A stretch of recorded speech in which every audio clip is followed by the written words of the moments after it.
Hey, it's Fletch. Before we get started on today's episode, I wanted to make you aware of some important additional information. There are a couple of white papers and an important user survey. Everything is available at the URL shown here or by scanning the QR code below. Okay, let's go.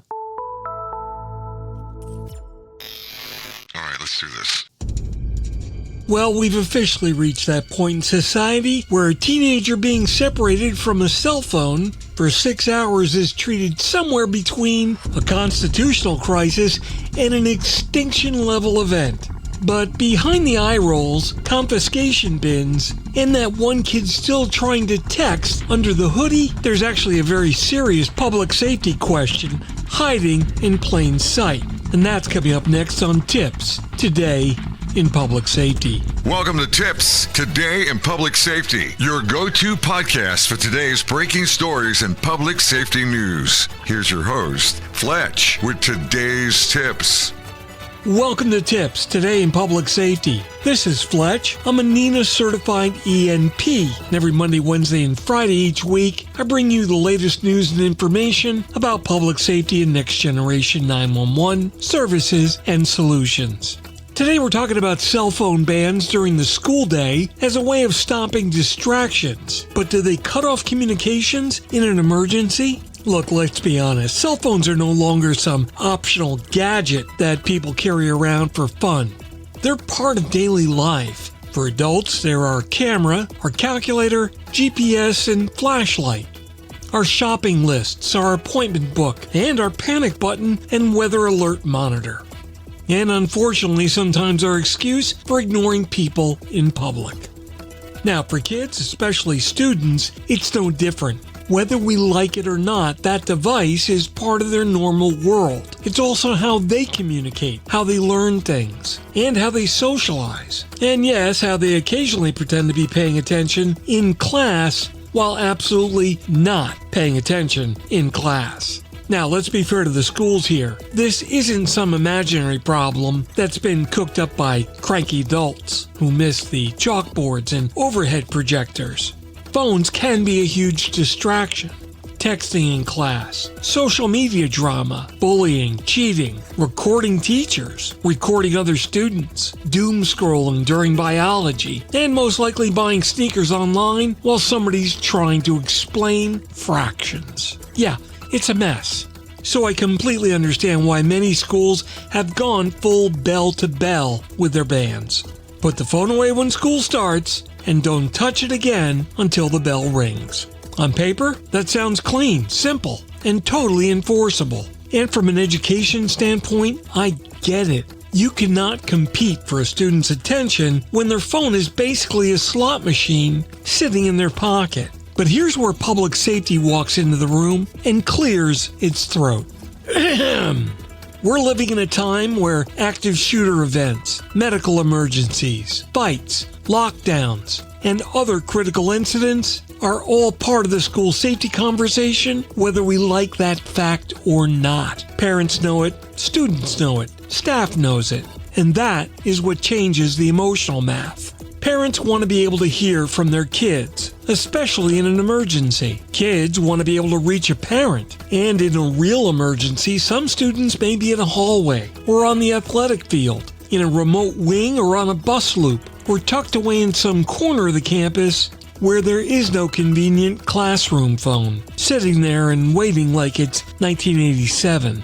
That's the part that some policy people miss. A cell phone in school may be a distraction at 10:15 in math class, but at 10:17 during a crisis, it may suddenly become the only communications lifeline a kid has. And now you have the problem. While one side says phones are hurting education, discipline, attention span, and student behavior, and they're not wrong. The other side says cutting off a student's ability to communicate during an emergency is a terrible idea, and they're not wrong either. So welcome to modern policy making, where both sides can be right and everybody still leaves the room irritated. This is why I think the real answer is not just a lazy policy. It just can't be ban everything or allow everything. Those are easy slogans, not smart solutions. And this is where the concept of school mode starts getting interesting. The Safer Buildings Coalition has actually been talking about this concept that could help create a middle ground. Imagine a smart device behavior profile that changes based on location and circumstance. Tie that to a geo-fenced school property and you're starting to get a path forward. In plain English, the phone knows it's in school. So maybe during normal school hours, most of the phone's nonsense gets locked down. Things like social media, games, random distractions. All that digital cotton candy that turns attention spans into mashed potatoes. But emergency functions stay active. Things like 911 access, location services, approved safety apps, emergency alerts, and even maybe a very tightly regulated parent communication mode, usable when a real incident occurs. Now, all that starts sounding a lot less like fantasy and more like an actual grown-up solution. Because the goal shouldn't be to pretend that the device doesn't exist. That ship sailed years ago, probably while someone was filming a TikTok in the cafeteria. The goal should be to manage the device intelligently, without kneecapping emergency communications. Oh, and let me add one more thing. Whatever the solution, the issue deserves real study, real pilot programs, and real technical discussions. But it doesn't deserve to be trapped in committee for the next 5 to 10 years while everybody writes their white papers and congratulates themselves on forming their task force. Kids are in school now. Parents are worried now. Emergency communications gaps exist now. As do the problems with distraction. So, no, this isn't an easy issue. Not by any means. But it's absolutely a solvable one if we stop treating it like a culture war and start treating it like what it really is, a safety and operations design problem.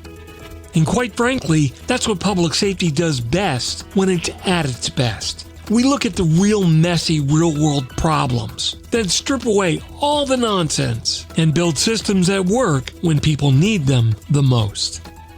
That wraps up this episode of TiPS, Today in Public Safety. I hope the podcast was educational for you and we raised a little awareness on something new. If you like what you heard today, please drop a like and be sure to tell your friends. And don't forget to leave a comment and let us know. If you have any questions or want to suggest a topic of your own, just reach out to me at Fletch911 on social media. Who knows? Maybe your idea will be at the core of a future podcast. Thanks for spending some time with me, and if you're in public safety, thanks for what you do every single day. We'll catch you next time. Take care.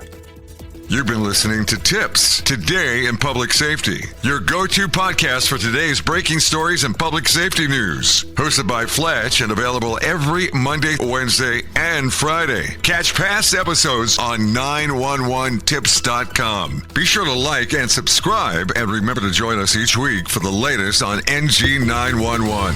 I am Spider Harrison, the official 911 voiceover dude. Catch me on Sirius XM on various channels, including 90s on 9, the 10 spot, and on the Weekend Countdown on Hits 1. Or don't regret it for the rest of your life. Either way, I'm good.